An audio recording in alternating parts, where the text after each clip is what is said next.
So in this screencast, I want to show a TDD approach in TypeScript. If you're not interested in seeing how I'd approach test-driven development in this kind of context, then just skip down on the article and you can see the source code for the test and the application code as well. Like I say, it's a really simple example, just to demonstrate kind of how you would go about setting up a TypeScript project in terms of unit testing it in a test-driven way. So we've got our package.json with the dependencies as we installed, as mentioned above. We've got our test file, as you can see in the file explorer on the left. We can run our npm test command, passing the -w option to Mocha, so we can see it's monitoring our file system, looking for changes, and we'll rerun the tests whenever those files change. So at the moment we've got no tests at all, we've got an empty test file, no application code at all. And with a test-driven approach, I'd always aim to start with the test file, getting the first failure as soon as I could. So I'm starting trying to import a calculator class.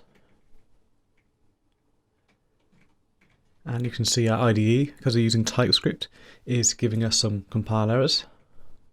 So you can see here it cannot find the module that we're trying to import as expected.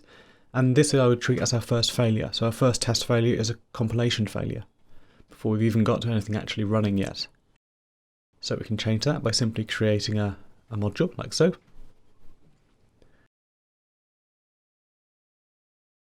And you can see we've now got a different error message, different compile error, which TypeScript's giving us, saying that the calculator module was found, but it doesn't export anything, so it's not really a module. So it found the file, but it's not a module. So let's export an empty class. We can see that compile error has gone away, but we've still got no tests. So the console is saying I've run it, but there's nothing to run, no tests to actually run here yet. As mentioned, I'm using chai expect style of assertions, so we'll import those as well. Now we can get on to write our first test case. So we're testing our calculator. We can see Visual Studio Code here. It's giving us the IntelliSense information. So it's helping us out using the type information, using the type safety that TypeScript is giving us. Something you wouldn't get in plain JavaScript. Again, writing our it method to actually define a single test.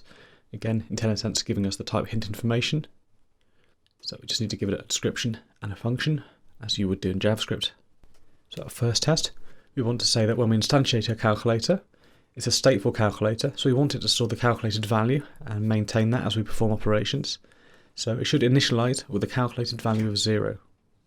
And one thing you may find, as you can see here, is that when you get these kind of compile errors in your test code, the watch mode of Mocha may not always pick up those changes. It's basically due to how modules are imported in JavaScript and whether they're cached or not and how that's dealt with. So if you do save it and you don't see any new output from the console, then just hit Ctrl+C and then restart that process again, and you should see we've got our test being picked up now. It's quite obvious when this happens. We knew there should be a test running and we can see there was no test running, so just a simple Ctrl+C, run the process again, and it's running our test, which is now passing. So we know the test is being run correctly. So no test body, we would expect it to pass. So now we can move on and try and get it back to failing again.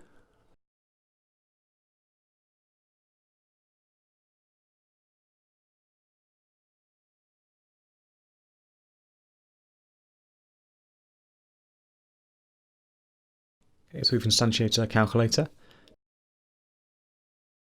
Now for our first expectation, we want to expect the calculator's value to equal 0. So again, you can see IntelliSense kicking in here because we're using TypeScript. We got this nice auto-completion with type safety. And we've got a compile error again, so back to failing. Not with the test failure in itself, but a compile failure. So value doesn't exist. So we'll simply add this property to the class.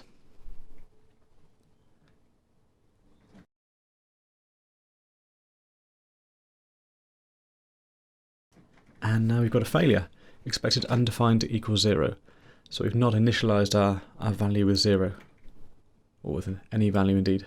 So we've got our test failure, genuine test failure. So now we can go back to the source code and fix that problem. So we'll add a constructor, and in the constructor we'll set the value to 0.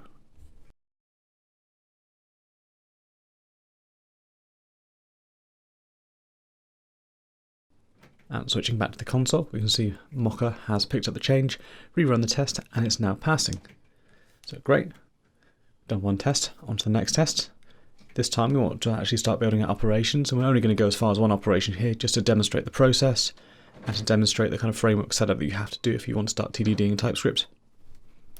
So the next test, we want to test the add operation, and we want to make sure that our add function, our add method, is going to return the value of the calculation. So that's what we're going to add next. So I want my test description to be as descriptive as possible. So it describes the action and performing the expected result. And it should only be a single thing that we're testing. So it should return a result of 5 when performing an addition of 5 immediately after creation. So it's quite specific in terms of what it's describing, but that's a good thing in my mind. So as before, instantiate a calculator. This time, rather than looking at calculator.value, we need a different assertion. So we'll say calculator.add 5. The result of that, the return value of that, should equal 5. Again, back to a failure, but it's a compile failure as before. We haven't got our add method yet.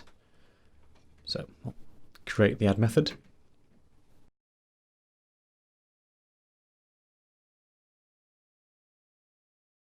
Adding type information into the signature of this method.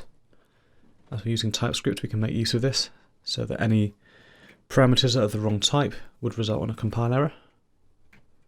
We're just going to return 0 as a default behavior because I want to see this test failing properly. And switch into the console, we see that expected 5, but it was actually 0.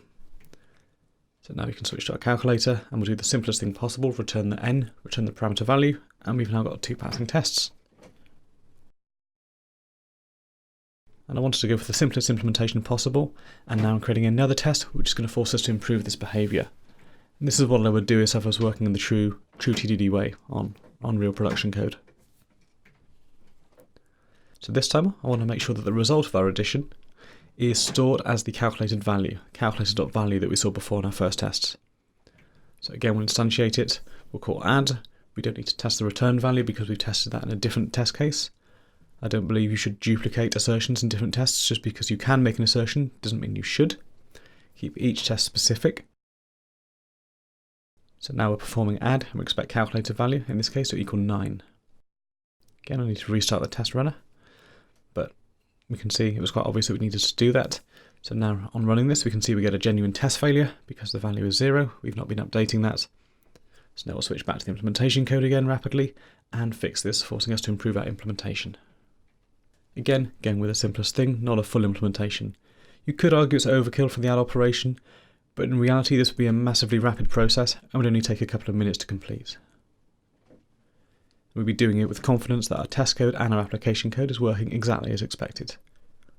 So now, our next test, we want to make sure that we can add more than one value together. So perform multiple invocations of calculator.add, and we expect the result, the return value of that, to be equal to the result of that final calculation.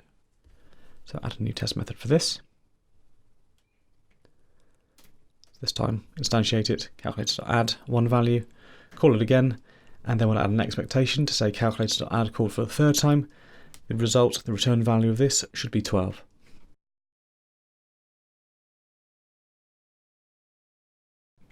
Nine plus 2 plus 1. So it's failing, got a test failure on the console. Now switching back to the implementation code will improve this with our real implementation of add. So quite a simple code, but it's just keeping it simple to illustrate the point really. Okay, so now we've got 4 tests passing, which is great. Now we could stop there, but I want to add a final test because it's for behavior that I care about, which is to make sure that calculator.value is updated even when multiple additions are performed. We know it is because of the way we've done it and the code is so simple, but even if the tests are passing and it's a key aspect of the behavior of a particular feature, I'd always like to add a test for that if possible, if I can do it in a clean, specific way. So instantiate it, and a few values as before, and then add an assertion around calculator.value again.